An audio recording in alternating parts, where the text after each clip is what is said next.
जी गुरुदेव, आपकी कृपा, आपने मेरा कल लाइव में लिया, मुझे बहुत अच्छा लगा।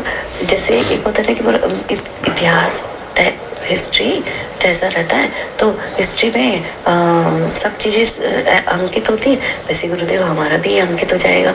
आप तो मतलब बिना कुछ ही, और फिर सही गलत क्या है, क्या बताना है क्या नहीं बताना करके, तो वो तो आपको हम सबसे क्या पूरी दुनिया से ही ज़्यादा ज्ञान है, तो आपको तो कोई मतलब ही नहीं कि आप प्लीज़ जब भी आपको लगे कि मैं कुछ बताने लायक है मेरा, तो आप प्लीज़ पूरी ज़िंदगी में आप कभी भी शेयर कर दीजिए, कोई वो नहीं। और गुरुदेव ये सब पूरी ज़िंदगी के लिए, और क्योंकि अब हम आपसे जुड़े तो हम हमेशा ज़िंदगी भर के लिए तो जुड़े, हम ऐसे थोड़ी कि भाई 1-2 साल देखा और ये वो, ऐसा मेरा भाव नहीं रहता है गुरुदेव। हम तो मेरे मन में गुरुदेव आज भी मेरे को आपसे उतना ही लगाव होता है, उतना ही बल्कि और ज़्यादा रिस्पेक्ट मेरे दिल में आपके लिए बढ़ गई।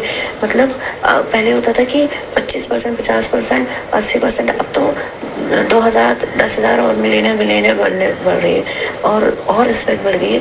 थोड़ा ज़्यादा बता, अब वॉइस में से इसलिए ज़्यादा नहीं करती हूँ, फिर भी मैं कर ही तो देती हूँ, लेकिन क्या कहते हैं, क्योंकि गुरुदेव अब आप भी थोड़ा बिजी तो है ही ना, नए लोग भी आएंगे करके ऐसा। तो हाँ, दूसरा गुरुदेव, मैं आपको मेरे साथ भी ये हुआ था गुरुदेव कि मैंने भी ब्रह्म कुमारी ज्वाइन कर लिया था, ब्रह्म कुमारी, और मेरी भी हालत स्थिति बहुत ख़राब थी। मतलब एंजल परी बनी हुई थी, पूरे वाइट कलर की, चारों तरफ वाइट वाइट वाइट सब तरफ, और गुरुदेव जीवन में भी प्यार लहसन खत्म, जीवन के उत्साह खत्म, सब तरफ वाइट वाइट, शांति का एजेंडा ले लेकर, और ऊपर से गुरुदेव को ना डायरेक्ट 11:30 बजे मीटिंग में जाना पड़ता था। मतलब इतना बंधन महसूस होता था। चलो ये भी चल गया, मैंने कहा हो सकता है मेरी आध्यात्मिक दिशा ऐसी बढ़ गई। हालांकि स्थिर बैठना, मेडिटेशन में स्थिर बैठना भी एक बड़ी बात है स्टार्टिंग, तो वो सब तो मैंने उनसे सीखा। भोलेनाथ जी का एक नया रूप सीखा, निराकार का रूप सीखा, लेकिन बहुत पपुल्ला था वो सब, बहुत पपुल्ला, बाकी सब कुछ बहुत पपुल्ला था गुरुदेव। मतलब एक ऐसी कल्पना की जाती थी संसार की कि आप वहाँ जाएंगे, आप वहाँ की रानी हैं, आप वहाँ के राजा हैं, आप वहाँ के, यहाँ पे काम नहीं बन रहा, यहाँ जिंदगी वो हो रही है, वहाँ राजा है, वहाँ रानी, अब कितना इंसान कल्पना में जाएगा। फिर और उस पर भी वहाँ सारे कलरफुल है, वहाँ एक पत्ती, ये भी 50 कलर है एक पत्ती का, और यहाँ हम वाइट पहन के घूम रहे। अगर कोई कलर में आ जाए तो सब उसको थोड़ा सा ऐसी नज़र से देखते थे कि इंसान अपने में ही बेहोश हो जाए। बना ली 4-5 वाइट ड्रेस, लेकिन अच्छा नहीं था वो। और दूसरा गुरुदेव कि ना उसमें क्या था कि वो खाने पीने की भी मना करते थे कि प्याज है, जिसने प्याज का गुरुदेव, प्याज का फोटो था, खाली फोटो की पिक्चर कर दिया ना, मतलब देख लिया तो समझ लिया उनकी नज़र में तो वो बाबर है, आजम है, चिंगेज खान है, सब कुछ वही है। और क्या कहते हैं उसका तो जीवन मतलब यानी वो नर्क में गिरा हुआ है। जिस समाज से हम आए हैं, जिस समाज से वो सारे लोग आए थे, हम तो वहीं थे, जिस समाज से आए थे, जिनमें उनके माँ बाप है, वो उस जगह को नरक समझते। इतना घटिया, मतलब मेरे तो हार्ट अटैक आ गया। मैंने कहा भाई कल को मेरी औलाद, हम घंटी बजाने को वो इतना घटिया समझते हैं। बच्चों का बहुत ब्रेन वॉश किया हुआ है ब्रह्म कुमारी ने, और बहुत ही मतलब बेचारों को एकदम नीरस जिंदगी, और वो बेचारे ना आगे जा पाए ना पीछे जा पाए, परिवार से में ना जुड़ पाए और परिवार से अलग भी ना हो पाए। तो मतलब हम एक ऐसी बॉक्स तैयार कर दिया जाता है, उस बॉक्स में आपको विदाउट ऑक्सीजन भेज दिया जाएगा कि आप कल्पना करो कि आप एक दिन अच्छे ऑक्सीजन वाली दुनिया में जाओगे, लेकिन आप कल्पना करो। मतलब कल्पना कैसे कर लें, मेरे को तो बहुत मतलब घुटन हो गई थी 3-4 महीने में। और फिर वो लोगों ने मेरा पीछा भी किया, बोले थे मेरे घर तक आए, मेरे पति को समझाने के, पति ने अगर ना भेजा, मेरे पति ने कहा नहीं मेरे को तो कोई दिक्कत नहीं है, ठीक है जहाँ भी जाए, सबके अपनी लाइफ है। तो क्या कहते हैं, मैंने कहा नहीं, अरे फिर मैंने झूठ बोला गुरुदेव कि नहीं ये आपके सामने एक्टिंग कर रहे आपके सामने एक्टिंग कर रहे हैं, इनको बहुत ऑब्जेक्शन है, अपने पति को फंसा के कि भाई इनको ऑब्जेक्शन है, इनको काम में जाने में दिक्कत होती है, इसलिए मेरा वो टाइम सूट नहीं करता, मैं नहीं आऊँगी।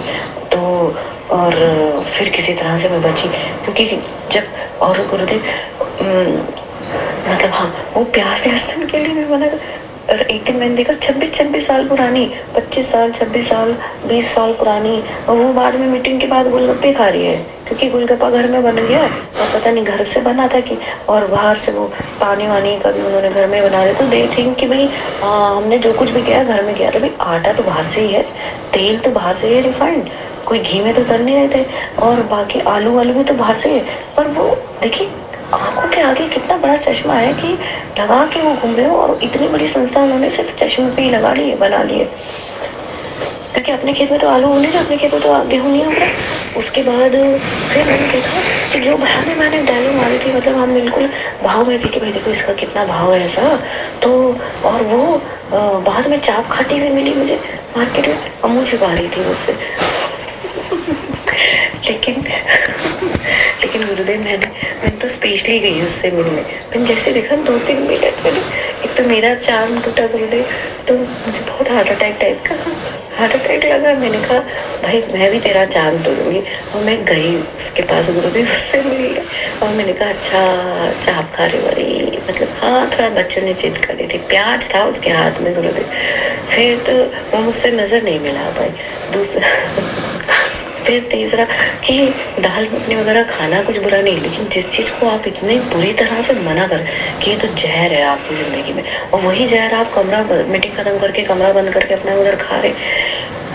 अगर चीज़ें छोड़नी है, भाव ऐसा होना चाहिए कि 56 भोग रखा है, अगर आपका भाव नहीं है खाने का तो 56 भोग आपको ललचा ना सके, तो वो भाव उनसे ज़्यादा तो मेरे अंदर था।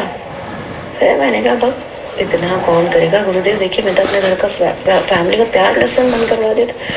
फिर मैंने कहा पापा मैंने छोड़ दिया। मेरे को ऐसा लग रहा था, मेरे हस्बैंड ने बोला कि मुझे ऐसा लग रहा है कि तेरी भी ये जितने भी पूर्वजों की फ़ोटो लगे ना, इसमें तेरी पूर्वजों की भी फ़ोटो तेरी भी लग जाएगी, क्योंकि भाई मतलब हमारी स्थिति ऐसे हो जाती है ना एकदम, हम उसी में भाव में, और मैं जिससे भी जुड़ते तो गुरुजी भाव से ही तो जुड़ेंगे। अब जैसे हम आपसे जुड़े तो अब हम जिंदगी भर के लिए तो जुड़ गए, हम हर जन्म के लिए। यहाँ कितना अच्छा है, मैंने वैसे प्याज लहसुन हम थोड़ा कम खाते थे, लेकिन फिर मैंने अब आपसे सुना तो फिर हाँ मेरे को ऐसा भी होता था, बॉडी में पेन जैसा भी होता था, तो लेकिन मैं प्याज लहसुन नहीं खाती थी, पर अब मैंने प्याज लहसुन खाना थोड़ा फिर मैंने शुरू भी कर दिया आपके बताया था, क्योंकि मेरा तो ये मानना है कि जो गुरु ने कह दिया सब गुरु पर, आपने जो कह दिया वो सही है।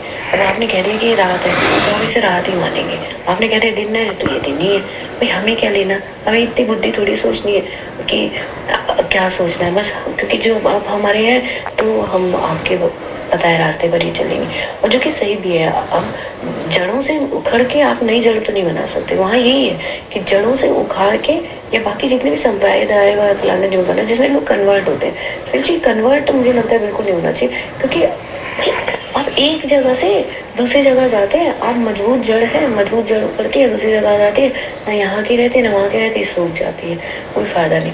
हम तो आपकी हम पर तो ईश्वर की बहुत ज़्यादा कृपा है कि हम आपकी शरण में, आपकी कृपा हमेशा बनाए रखिएगा गुरुदेव।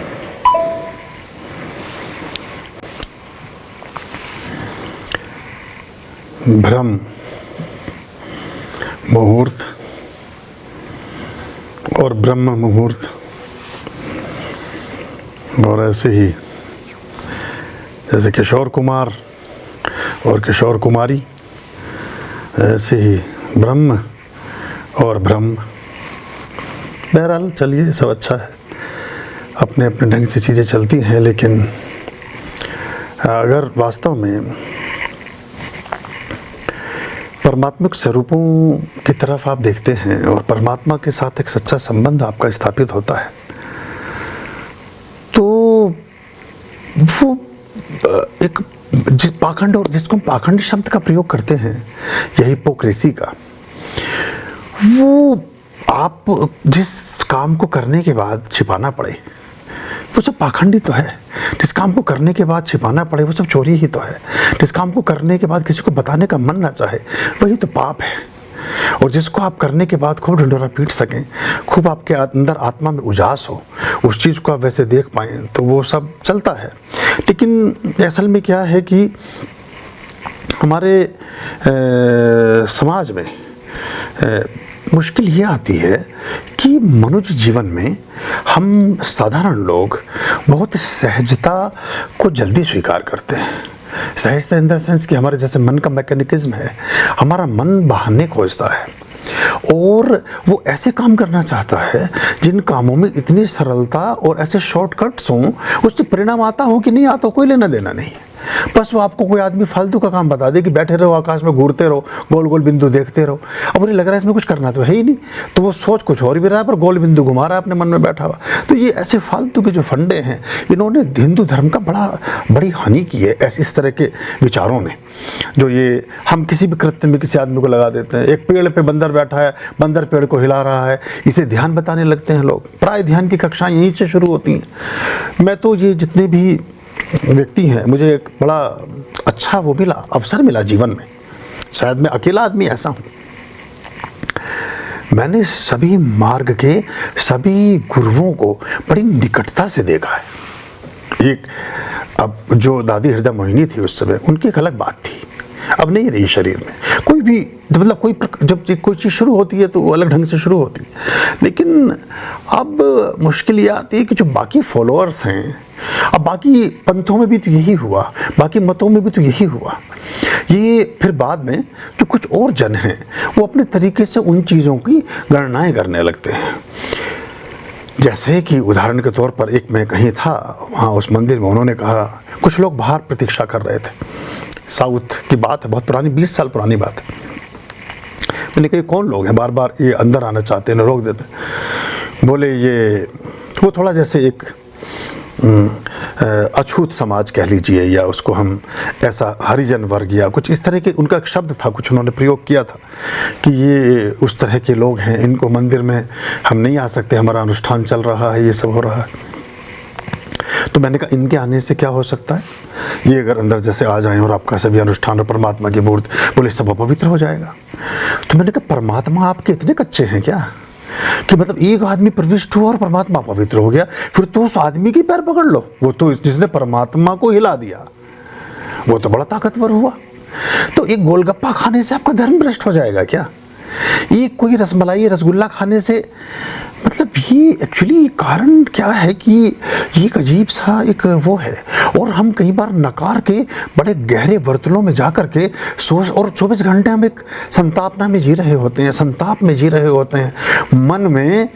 मुझे बड़ा इसमें मैं आपको बताऊंगा कि मुझे बड़ा एक अचंभा होता है। मेरे पास बहुत सारे, जब मैं डोगेचिया में मॉरिशस में आश्रम था वहाँ था मैं, तो मेरे पास 1-2 बच्चियाँ आई, साउथ अफ्रीका की थी, कुछ बाहर डरबन और दूसरे उससे थी। उन्होंने बड़ी स्वेच्छा से बड़ी प्रसन्नता से हम उससे कहा कि हम सेक्स वर्कर हैं, हम अपने शरीर को बेचते हैं पैसे के उसमें, लेकिन हम परमात्मा को पा सकती हैं क्या हम ईश्वर का ध्यान कर सकती हैं क्या हम इस अनुष्ठान में आ सकेंगी कि नहीं।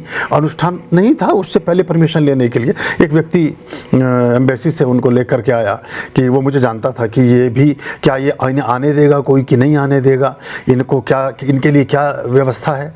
ऐसे कई जुआरी मुझे मिले, ऐसे लुटेरे टाइप भी मिले जो ये समुद्र में लूटपाट करते हैं, लेकिन वो इतने ऑनेस्ट थे। एक तो उनका भाव, मतलब वो मुझे कई बार बड़ा सोच के बड़ा अचंभा सा होता है कि कहाँ किस तरह से चीज़ें चलती हैं। और जो मुझे ये धर्म के गुरु और कुछ इस तरह के लोग मिले, वो दूसरे तरह की बात कर रहे थे, उनकी बातें बिल्कुल डिफरेंट थी। वो कह रहे हैं कि हमें, मतलब एक व्यक्ति थे, मैं नाम तो कभी नहीं लूँगा किसी का, मैं इनके बारे में भी कुछ नहीं कहना चाहता हूँ, क्योंकि मैं तो चाहता हूँ कि सभी के अंदर परमात्मा का वास हो और सबकी आत्मा संश्लेषित होकर के ईश्वर के मार्ग पर ही आगे अग्रसारित हो। शायद परमात्मा का ही कोई ऐसी रचना या योजना रही होगी कि कुछ सभी तरह के विचारों के लोगों को समाज में वो चलाते हैं, तो शायद पता क्यों चल रहे हैं, हमें उससे लेना देना नहीं है। आर्यम सिंधु, हम सब हिंदू। हाँ, बहुत सारी जो विकार हैं, दीवारें हैं, वो चीज़ें हैं, उनको हम जरूर सोचते हैं कि वो गिरें और ख़त्म हो जाएं, और सही ढंग से आप स्वेच्छापूर्वक। और हमारे युवा बहुत तेज़ी से आकर्षित हो रहा है, बहुत तीव्रता के साथ। जितने युवा हमारे साथ जुड़े हैं वो इसीलिए जुड़े हैं कि वो उनके दिमाग से पाखंड हट रहा है, हिपोक्रेसी खत्म हो रही है, कहना कुछ, करना कुछ, सोचना कुछ, दिखाना कुछ, इस सब से परे जा रहे हैं। तो वो जो पारदर्शिता है वो एक अच्छी चीज़ है। तो उन्होंने कहा कि जो एक बहुत बड़े एक धर्म के अनुयायी थे, मतलब नेता थे, वो गुरु थे, बहुत उनके हज़ारों शिष्य, वो सब बाहर मतलब उन्होंने कहा कि उन सबको मैं बाहर उसमें छोड़ के आऊँ। और किसी और बहाने से आए कि मेरे को मेडिकल चेकअप कराना चाहता हूँ, तो वो मुझसे आकर के आश्रम में मिले। 2-3 लोग उनके साथ थे। मैंने कहा आपके साथ तो इतना काफिला चलता है, वो कहाँ गए सब? बोले नहीं वो तो नहीं आएंगे, मैं आया हूँ। वो कहें कि मेरे स्वप्न में लड़कियां आती हैं, मैं बहुत काम वासना से परेशान हूँ, मैं इससे कैसे मुक्ति पा सकता हूँ, मैं इसमें कौन सा क्या। तो मतलब मुझे बड़ा अचंभा होता है कि जितने धर्म के पथ पर लगे हुए लोग हैं वो काम वासना की और विकारों की और बाकी चीज़ों की बात कर रहे हैं, और जिनको हम निकृष्ट और ख़राब समझते हैं वो कहीं आत्मा की, उसमें कहीं परमात्मा के प्रति संबद्ध हो गए हैं, जुड़ गए हैं उस तरह से।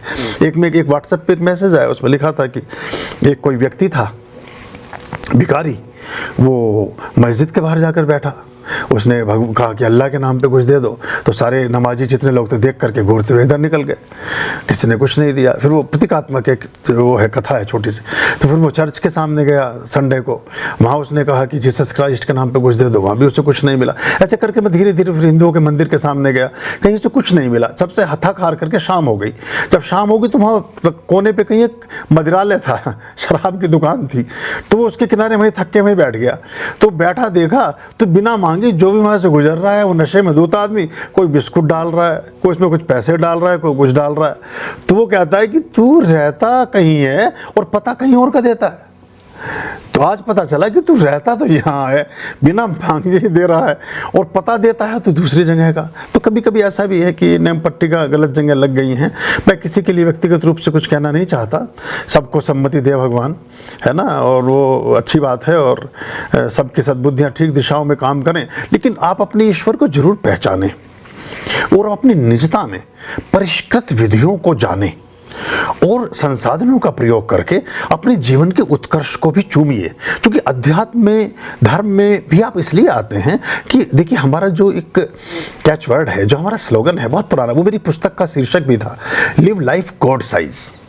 जब तक आपके जीवन का अस्तित्व परमात्मा के समानुरूप ना हो जाए, उसके इर्द गिर्द ना हो जाए, अरे छत्र चढ़ा है परमात्मा के ऊपर सोने का, तो छत्र ना सही आपके कान में बूंदी तो लटक रही है सोने की। परमात्मा के यहाँ चंदन की चौकियाँ बिछी हैं, तो चंदन की चौकियाँ ना, ऐसे चंदन की स्टिक तो हो हवन करने के लिए आपके यज्ञ में। वहाँ ठीक है, वहाँ बड़े बड़े बर्तन हैं, बड़े बड़े थाल हैं, बड़े बड़े दिए हैं, बड़े कढ़ाव हैं सोने चांदी के। आपके घर में दिए ही सही, आपके घर में छोटी तरह परातें और थोड़े बर्तन ही सही। वहाँ 1 लाख फूल चल रहे हैं, आपके घर में 10 फूल ही सही। कहीं तो हम तुलना करें ना ईश्वर के साथ। और ये जो सारा विकार है, ये मानसिक रूप से रुग्ण करता है।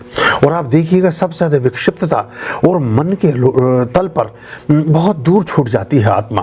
क्योंकि जो नकार है, परमात्मा समग्रता में जीता है, समग्रता में अवतरित होता है, टोटलिटी में अवतरित होता है। अब जो भगवान विष्णु हमारे, जो जिनको हम 16 कलाओं के पूर्ण मानते हैं, उनके तो व्यंजन भी 56 हैं, 56 व्यंजन।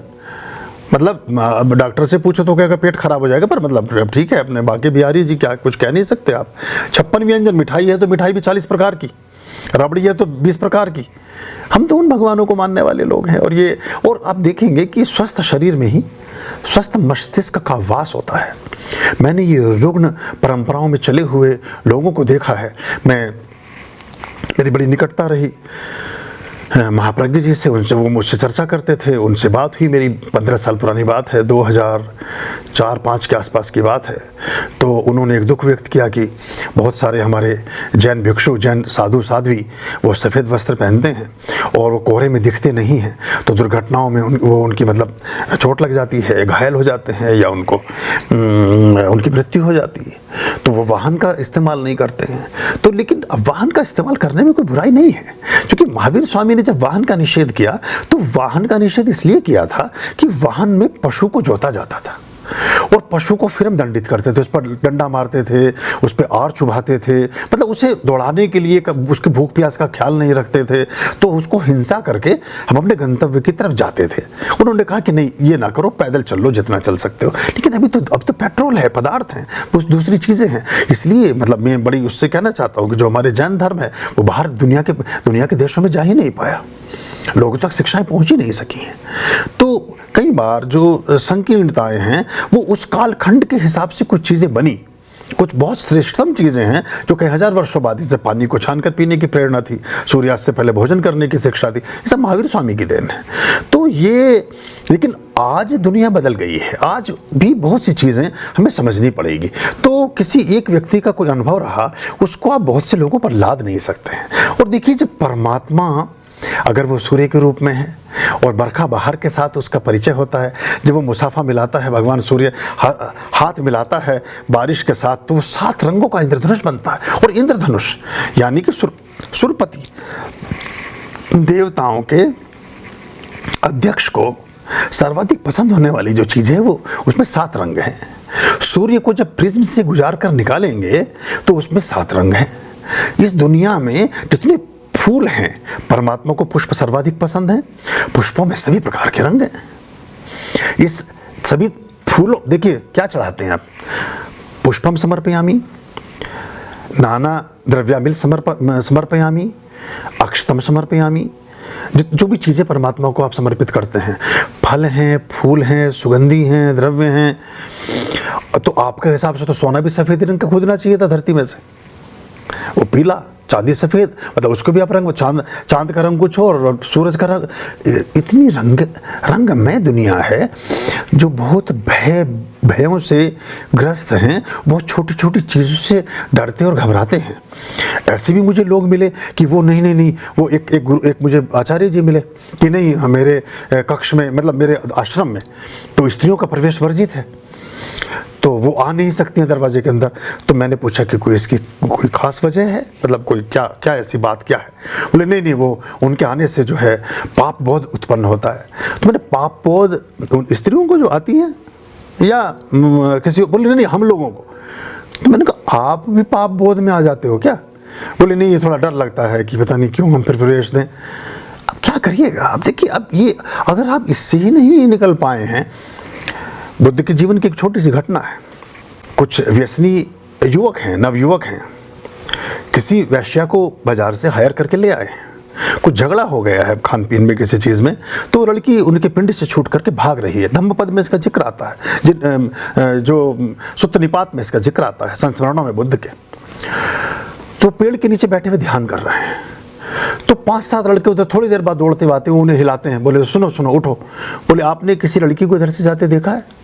एक लड़की हम ऐसे उसको लेकर आए थे कुछ धन दे करके, और वो हमसे छूट करके भाग गई है, क्या इधर से जाते हुए आपने देखा है? कहते कोई गया तो जरूर है, लेकिन लड़की है कि लड़का है ये तो 12 वर्ष पहले छूट गया। अब नजर ही नहीं आता किसी में कि कोई जेंडर क्या है, वो स्त्री थी कि पुरुष थी, तो मैं बता नहीं सकता हूँ। हाँ, कोई इधर को गया जरूर है। तो अगर आप अभी भी आपको डर लग रहा है तो फिर तो बड़ा मुश्किल हो गया काम। बीच बाजार में आप हों, सभी प्रलोभनों के मध्य हों, सभी तरह की हवाएं आपको स्पर्श करती हों, और आप एक तेजस्वी मनुष्य के रूप में, अमृतस्य पुत्र, परमात्मा के प्रतिनिधि के रूप में, एक ज्वाला के रूप में खड़े हों, तो आपके व्यक्तित्व का पता चलता है, तो आपके दर्प की पहचान होती है, तो आपके तप का आभास होता है, तो आप हैं, इस बात का परिचय मिलता है। वरना तो कैसी भी हवा आई और आपको बहा कर ले गई तो आप फिर मनुष्य ना हो सके, आप अमृत के पुत्र ना हुए, आप तो तिनके हो गए, जिधर की हवा वही उधर ही बह गए। ये तो आपका तो कुछ आत्मबल हुआ ही नहीं, आपकी तो साधना और आपकी तो सामर्थ्य कुछ रही ही नहीं। तो इससे मतलब ये बड़ी हमें गहरी बात है। तो ऐसी चीज़ों से बचिए। और मैंने जैसे कहा कि कोई पथ एक किसी साधक का हो सकता है। एक उदाहरण के तौर पे कि सपोज करो मैं 8 घंटे साधना करता हूँ, ऐसा उदाहरण के तौर पे समझ लो, तो मेरी दिनचर्या कुछ डिफरेंट तरह की होगी। मेरा खान पान कुछ अलग तरह का होगा, मेरा सोचना, मेरा चीज़ों के साथ जुड़ाव कुछ अलग तरह से रहेगा। और एक आदमी जो बीच बाजार में है उसके ऊपर दूसरे तरह के प्रभाव हैं, उसे नौकरी भी करनी है, उसे दुकान पर भी जाना है, एक गृहिणी को बच्चों को स्कूल भी छोड़ने जाना है, उनको ट्यूशन भी पढ़ाना है, उनके कपड़े भी धोने हैं, उनका भोजन भी पकाना है, थोड़ा सा बिजनेस और कारोबार में भी मदद करनी है, पति का भी ध्यान, उसकी जीवनचर्या बिल्कुल डिफरेंट है। तो उस डिफरेंट जीवनचर्या के लिए तो पहले तो जीवनचर्याओं के नियमन को स्थापित करिए। आप किस कैटेगरी में फिट बैठते हैं उसी तरह से तो आपके लिए योजनाएं और निमित्त निश्चित होंगे। सबके लिए एक जैसा नियम कैसे बना दोगे आप? जैसे मेडिकल साइंस में बड़ा अजीब मुझे देख के आश्चर्य होता है। अभी 1980 तक जो है 140 और 90 ब्लड प्रेशर का न्यूनतम मापदंड था। अब वो एकदम से एक कहते तो ये कि योजना के तहत उसको 10 डिग्री गिरा दिया गया। तो 10 डिग्री गिराने से करोड़ों लोग दुनिया के बीमार हो गए, जबकि वो पहले भी ठीक थे और अब भी ठीक हैं। 100 से 140 150 तक ब्लड प्रेशर नॉर्मल होता है, किसी व्यक्ति को आफत नहीं आ जाती है। लेकिन हमें बता दिया गया कि नहीं, आप खतरे में, आदमी बिल्कुल ठीक है, हंस रहा है, खेल रहा है, उछल रहा है, कूद रहा है, सब कर रहा है। तो ये जो मानदंड हैं ये आपके जीवन को बीमार बनाते हैं, खराब बनाते हैं, और उसके पीछे कुछ प्रयोजन होते हैं। तो वो जो दवाई थी ब्लड प्रेशर की, वो करोड़ों लोगों को बिकनी शुरू हो गई। अगर 1 करोड़ लोग 1 रुपए की दवाई एक प्रतिदिन खरीदें तो 1 करोड़ रुपए की सिर्फ एक ही मेडिसिन में, जबकि वो दवाई बहुत महंगी है और कई मतलब 50 करोड़ लोग उसको खरीदते हैं पूरी दुनिया में। तो 50 करोड़ लोगों ने अगर 1 रुपए की दवाई भी खरीदी तो एक कंपनी को 50 करोड़ रुपए प्रतिदिन का लाभ होना शुरू हो गया। किस बात से? सिर्फ पैरामीटर को ऊपर नीचे करने से। स्वास्थ्य आपका वहीं का वहीं है। अब एक आदमी जो बेचारा कहीं का मतलब एक कोई 5 फीट का आदमी है, 4 फीट 6 इंच का कोई बौना आदमी है, और एक महाराणा प्रताप 8 फीट का है, उन दोनों के ब्लड प्रेशर एक जैसे कैसे हो जाएंगे? एक आदमी 12 रोटी खाता है, एक आदमी 2 रोटी खाता है, और एक आदमी सिर्फ, तो सबके एक जैसे नहीं हो सकते हैं। तो ये अध्यात्म में भी हमें ये तय करना पड़ेगा कि जो गहरे साधक हैं, जिनकी बैठकें ज़्यादा हैं, जिनको बहुत सारे पाठ करने हैं, उनको गैसेज ना बने शरीर में, वो बार बार आसन अशुद्ध ना हो, उनके शरीर में तमस ना आए, उन्हें नींद ना आए, उन्हें बार बार हाजत ना हो मलमूत्र के त्याग की, जो प्राकृतिक हमारी व्यवस्थाएं हैं। तो उसके लिए उनके लिए नियम अलग बनाए गए। और जो उन्हें कहा कि भी इतना थोड़ा सा अल्पाहार ले लो कि आपको बार बार कहीं इधर उधर जाना ना पड़े, क्योंकि ये जाना कहाँ पड़ता था, ये तो 100 वर्षों में दुनिया बदल गई ना। आपको हर बार नदी के किनारे जाना पड़ता था, नदियों के किनारे, सरोवरों के किनारे जाना पड़ता था। तो कल्पना से परे है। अब तो आपने टोटी खोली तो जल देवता प्रकट हो गए, आपने गैस का बटन दबाया तो अग्नि देवता प्रकट हो गए, आपने खिड़की से पर्दा हटाया तो सूर्य देवता प्रकट हो गए, सारे देवता तो आपके घरों में आ गए। तो तब आपको उस पाठ को छोड़कर गांव से, गली से, अपने उससे बाहर 5-10 किलोमीटर दूर जाना पड़ता था। उन्होंने सोचा कौन इतनी कवायद करे यार, थोड़ा सा कम ही खा लो, कुछ खाओ ही नहीं। ऐसा कोई एक चम्मच, अब अल्बर्ट आइंस्टीन 2 किशमिश और 1 चम्मच शहद पी करके बैठे रहते थे 8-10 घंटे।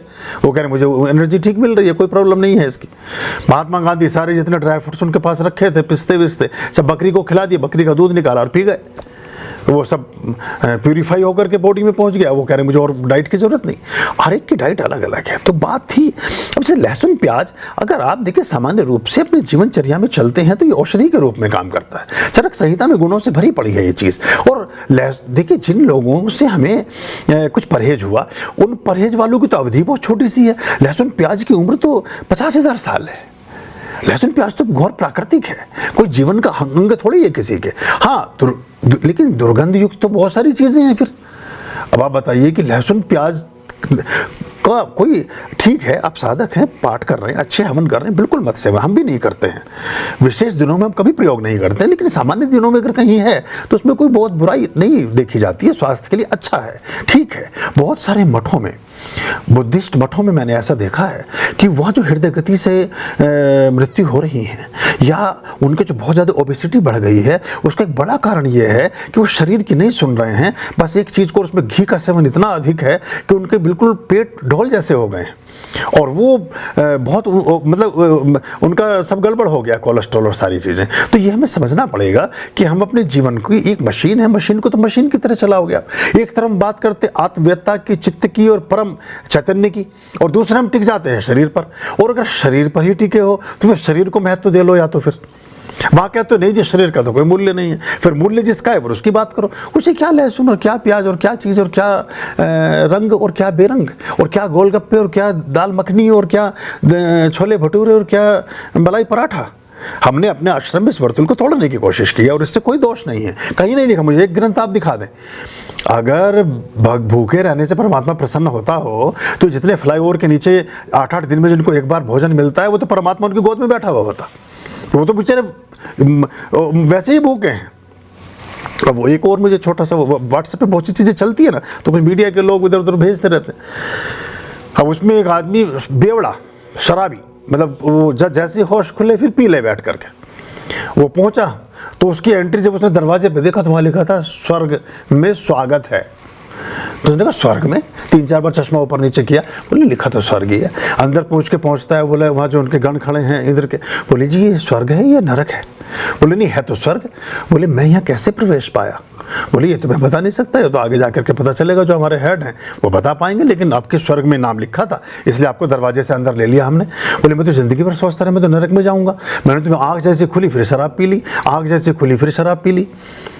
वो अंदर गए, जो उनके हेड बैठे थे उन्होंने पूछा, बोले बेटा ऐसा है, तुमने ना तो कोई सलाद खाई, ना तुमने कोई रोटी खाई, ना तुमने कोई सब्जी खाई, तुमने जो थोड़ा बहुत ये चखना पखना जरा मरा से काजू वाजू ड्राई फ्रूट जरा मरा लिए हैं, कुछ फल वल खा लिए हैं, इनको व्रत की श्रेणी में लिख लिया गया है, और तुम्हारे निरंतर व्रत इतने ज़्यादा हो गए हैं तुम्हें अंदर ले लिया गया है। मतलब इसको दूसरे पे मिले ना, ये मजाक है, मजाक के रूप में लेना, इसको कभी आप शुरू हो जाए कल कि हम भी जो हैं उसी श्रेणी में जाकर के स्वर्ग के वासी होंगे। तो मतलब ऐसे भी चलता है कभी कभी। तो कह रहे हैं आपका जो आपने सिर्फ सलाद पर अपना जीवन बिताया है उसको जो है उसमें कंसीडर कर लिया गया है कि आप व्रती रहे इतने जीवन भर। तो इसका बहुत ताल्लुक नहीं है। होशपूर्वक बनिए, जीवन में आप चैतन्य बनिए, दुराग्रहों से बचिए। आप शरीर परमात्मा का मंदिर है, जिस चीज़ से अशुद्ध होता है उस अशुद्धि से बचिए, वो विचार भी क्यों ना हो। जितना हमें विचार खराब करते हैं और जितना हमें प्रवृत्ति खराब करती है, जितनी हमें वृत्ति खराब करती है, जितनी मानसिकता खराब करती है, हमारा स्वार्थ, हमारा मोह, हमारी वासनाएं, हमारा क्रोध, हमारा लोभ, हमारा मत्सर, हमारी ये चीज़ें हमारे जीवन को दूषित और भ्रष्ट करती हैं, इतना कोई बाकी खाद्य पदार्थ नहीं करता है। खाद्य पदार्थ से प्रभाव आता है चित्त पर, लेकिन वो आपको इतना भ्रष्ट नहीं करता कि 24 घंटे तो आप सोच रहे हैं किसी व्यक्ति की, मतलब आप जो हैं सारे दिन किसी के बारे में हिंसा की सोच रहे हैं, उधर कहते हैं कि हम जो अहिंसा का पालन करते हैं। तो ये हमें थोड़ा सा पारदर्शिता लानी पड़ेगी अपने मन मस्तिष्क में, और चीज़ों को जो श्रेष्ठ और अच्छी चीज़ें हैं उनकी स्वीकार की तरफ जाना पड़ेगा, और ये धीरे धीरे हो जाएगा, अभ्यास से होगा। सारे रंग परमात्मा के हैं, वो खुद देखो कितना रंगीन है। जितने रंग ओढ़ रखे हैं, जो प्रकृति के जितने पुष्प हैं परमात्मा के सर पर ही तो सजे हैं, देवी माता के मस्तक पर ही तो लगे हैं। अब देखिए वो कितने रंग की ओढ़नियाँ माता रानी ओढ़ती है, कितने रंग के पुष्प उनको चढ़ते हैं, कितने रंग के फूल उनको चढ़ते हैं। तो क्या रंग से परहेज है? हाँ, आपके बेढंग से परहेज होना चाहिए, बेढंगी चीज़ों से परहेज होना चाहिए। बाकी रंग वंग में और इन सब चीज़ों में कुछ नहीं रखा है। और ना गोलगप्पे खा लेने से या किसी चीज़ के कर लेने से कुछ खास फर्क आता है, कोई खास फर्क नहीं आता है। आप कैसे हैं इससे विशेष फर्क आता है। ये बात बहुत महत्वपूर्ण है। आपका शरीर बता देगा आपको आप क्या आचरण करने लगे हैं, आपकी जेब बता देगी आपको कि परमात्मा के साथ कैसा संबंध है, आपका बैंक का खाता बता देगा आपको कि आपकी की जाने वाली प्रक्रियाएं कैसी हैं, आपका आरोग्य और आपका बल बता देगा आपको कि आपके जीवन में किस तरह की चर्या आपने चुनी है। जो ये बहुत तरह की चीज़ों से शरीर को बिल्कुल सुखा लेते हैं, वो मंदिरों में जाकर के सोते रहते हैं, सुप्त रहते हैं, ना उनकी आवाज़ निकलती है, ना उनके शरीर में बल निर्मित होता है। तो और अगर आप अष्टादश अध्याय 18वें अध्याय पर हम जाएंगे, आप देखिएगा भगवान श्री ने पूरा वर्णन किया, राजाओं के खट्टे मीठे चरपरे किस तरह के खानों की पूरी व्याख्याएं हैं, कौन सी चीज़ का खान पान किस तरह का व्यक्ति करता है, गीता में पूरा स्पष्ट उल्लेख किया है उन्होंने उसका। तो इस सब भ्रांतियों में मत पड़िए, जीवन को टोटलिटी में, समग्रता में, होशपूर्वक और परमात्मा के सानिध्य में बिताने की तरफ चलिए, वो श्रेष्ठ बात होगी। अभया